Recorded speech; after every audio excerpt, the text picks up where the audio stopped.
Hello, everyone, and welcome to the Mini Sutra series. It's Kavita from Red Door Yoga. Today, I wanted to talk to you about the idea that you can't do everything. And by the way, that's not bad. Okay? So I remember when I was younger, I used to, I was one of those students at school who I did the arts, I did sciences, I did math, I did languages. I wanted to do mechanics, and I wanted to do, and I wanted to do electrical engineering. Um, I ran out of time to do those two things.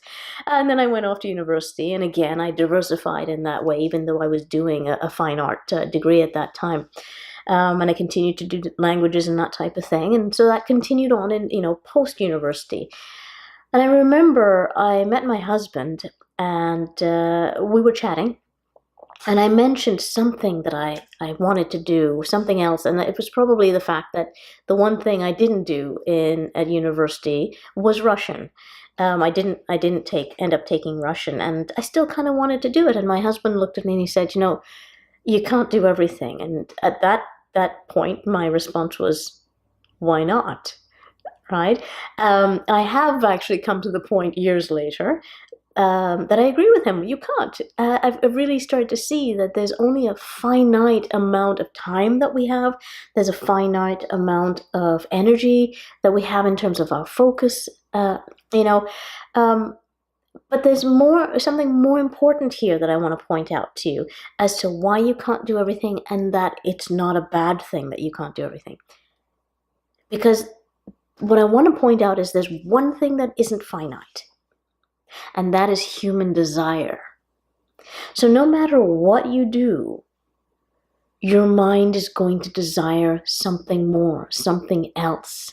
It's going to want to keep pushing and reaching and feeling like you need to keep doing something else, something different. There's some new experience you must have. That's the human desire. There's no end to it. So while we have a limit to our time and our energy and our focus, we do not have a limit to our desire. And that in itself causes us to suffer.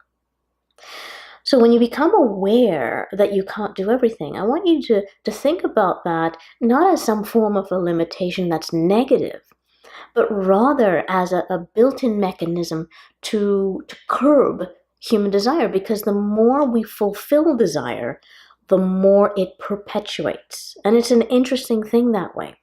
Think about it like sugar, okay? The more you have sugar, the more sugar you want, okay?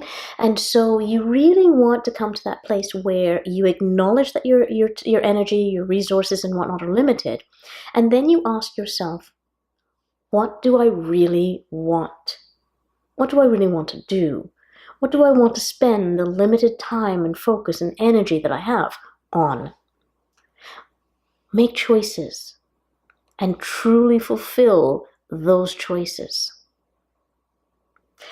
I hope this was helpful, everyone. And, if you've got questions, comments, please do put them in the comment section below. I'm always reading them. I invite you to join us in our mastery program, so our mentorship program, and that's at themasterfulpath.com. The doors only open twice a year to allow new mentees in, so if it's not open, just join the waitlist. The waitlist will let you know when the doors open, and then you can come in and take a look at what the mentorship is all about, and then you can decide if you'd like to join us, okay? And we'd love to have you in there. Thank you, everyone, and I look forward to seeing you again online very, very soon. Namaste.